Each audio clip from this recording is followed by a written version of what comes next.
Hi అండి, నేను మీ దీపిక. పిల్లలందరూ ఎలా ఉన్నారు? బాగున్నారా? అందరూ ఎప్పుడు బాగుండాలి, నేను అదే కోరుకుంటున్నాను.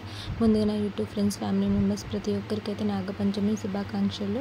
అలాగే శ్రావణ మాసం ఫస్ట్ శుక్రవారం కదండి, ఈ రోజు నుంచి మనకైతే ఫెస్టివల్స్ స్టార్ట్ అవుతున్నాయి కదా. సో మా ఇంట్లో అయితే మేము పూజ చేసుకున్నాము. మేము పూజ ఎలా చేసుకున్నాము ఏంటనేది అయితే సింపుల్గా నేను చూపిస్తాను.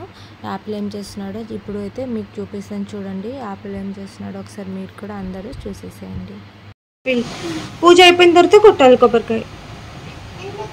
ఇప్పుడు కొట్టద్దు, ఇప్పుడు కొట్టద్దు యాపిల్. ఎందుకు ఇవాళ పొద్దున్నే రెడీ అయ్యాను?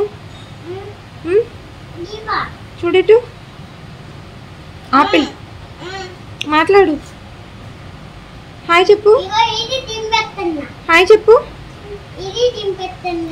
సరే కానీ హాయ్ చెప్పు. ఫ్రెండ్స్ అందరికి హాయ్. అందరు పూజ చేశారా అని అడుగు. ఇటు చూడు, పూజ. నువ్వు చేసావా? చేస్తావా ఇప్పుడు? ఆపిల్ అయితే ఇప్పుడు కొబ్బరికాయ కొట్టడానికి రెడీగా ఉన్నాడు అనమాట. కొబ్బరికాయ చేతిలో పెట్టుకుని. అవునా ఆపిల్? పొట్టు తీస్తున్నావా? ఆపిల్ చాలా రోజుల తర్వాత వీడియో తీస్తున్నాం కదా, చాలా రోజుల తర్వాత తీస్తున్నాం కదా వీడియో మన ఇద్దరం. మా మమ్మీ అయితే పూజ చేస్తుంది. ఆపిల్ అయితే ఈ కొబ్బరికాయ కొట్టడానికి అయితే రెడీగా పట్టుకొని కూర్చున్నాడు అనమాట. అసలు వాడే కొట్టాలని చెప్పేసి వాడు ఇంకా టిఫిన్ కూడా చేయట్లేదు. కొబ్బరికాయ కొట్టాకే చేస్తానని. పూరి తింటావా? పూరి తింటావా? పూజ చేసినాక తింటావా? వాడు పూజ చేసాక దాకా ఏం తినడంట. చూడండి, వాడు పూజ చేసేదాకా తినడంట. ఇప్పుడే కొట్టొద్దు, ఇప్పుడే కొట్టొద్దు. పూజ అయిపోయిన తర్వాత నీకు చెప్పినప్పుడు కొడదు, ఆగు. మొత్తానికైతే అమ్మ పూజ చేసేసింది. పూజ అయితే కంప్లీట్ అయిపోయింది. చాలా బాగా చేసింది అమ్మ. పూజ చేస్తే అయితే నాకు చాలా హ్యాపీగా అనిపిస్తుంది. నేను చేసుకున్న దానికన్నా అమ్మ చేస్తే అయితే మంచిగా అనిపిస్తుంది.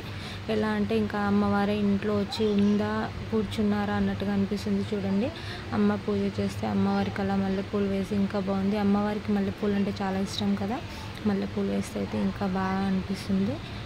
ఇంట్లో పూజ చేసిన రోజైతే మనసుకైతే చాలా ప్రశాంతంగా అనిపిస్తుంది. ఇంట్లో ఎన్ని గొడవలున్నా, ఏమున్నా, బాధలున్నా అవన్నీ అయితే ఒక్క నిమిషం అయితే అన్నీ పోతాయి అన్నమాట. మనకేం గుర్తురావు. పూజ చేయడం వల్ల అయితే మనసుకి ప్రశాంతంగా ఉంటుంది. ఇంకా మా పాప అయితే చాలా కూల్గా ఉంటారనమాట. ఎప్పుడు కూల్గా ఉంటారు. తను ఏం జరిగినా అలా చూస్తూ నిదానంగా శాంతంగా ఓపికగా ఉంటారు. కాబట్టి అందుకే మా బాబాని శాంతమూర్తి అన్నారనమాట. ప్రేమ గలవాడు కదా, జాలి, దయ, కరుణ అన్నీ ఉన్నవాడు కదా, ఇంకా అలా శాంతంగా ఉంటాడు. మా మమ్మీ అయితే పూరి చేసింది, పూరి ప్రసాదంగా పెట్టింది. ఇదైతే సీతారాములు అయితే మమ్మీ భద్రాచలం నుంచి తెచ్చుకుంది. అప్పటి నుంచి అయితే ఇంకా అమ్మ ఇప్పుడు రోజు పూజ చేస్తూ ఉంటుంది. ఇంకా నేనైతే ఈ రాధాకృష్ణులు అయితే లాస్ట్ ఇయర్ తెచ్చుకున్నాను. నాకు చాలా ఇష్టం రాధాకృష్ణులు అంటే కూడా. సో ఇంట్లో అయితే ఇంకెప్పుడు రాధాకృష్ణులకు కూడా పూజ చేస్తూ ఉంటాము. మా ఇంట్లో ప్రతిరోజు పూజ చేస్తాము. నేనైతే ఇంకా బాబాకైతే బాబా నాకు చెప్పినప్పుడు మాత్రమే నేను చేస్తాను. అదేంటా అనుకోవచ్చు, నెక్స్ట్ వీడియోలో మీకు అది చెప్తాను. నేను అప్పుడే పూజ చేస్తాను. ప్రతి థర్స్డే కూడా నేనేం పూజ చేయను. నాకు అనిపించినప్పుడు, నాకు అలా బాబా ఒక సాయి సందేశం రూపంలో చెప్తాడు, అప్పుడైతే నేను పూజ చేస్తాను. ఈరోజు అయితే పూజ ఇలా కంప్లీట్గా చేసుకున్నాము. నెక్స్ట్ వీక్ అయితే వరలక్ష్మి వ్రతం ఉంది కదా, అప్పుడు నేను మళ్ళీ వ్రతం చేసుకుంటాను, అప్పుడు చూపిస్తాను. ఈరోజు అయితే మా ఫస్ట్ డే పూజ ఇలా అయితే కంప్లీట్ అయిపోయింది. వీడియో ఇప్పుడు ఎందుకు చేస్తున్నానంటే యాపిల్ ఇంతసేపు అయితే పడుకోలేదు. సో యాపిల్ పడుకునే వరకు వెయిట్ చేసి నేను ఈ వీడియో ఎడిట్ చేసుకునే వరకు ఇంత టైం పట్టింది. ఓకే అండి, నా వీడియో నచ్చితే అయితే లైక్ చేయండి, షేర్ చేయండి, కామెంట్ చేయండి.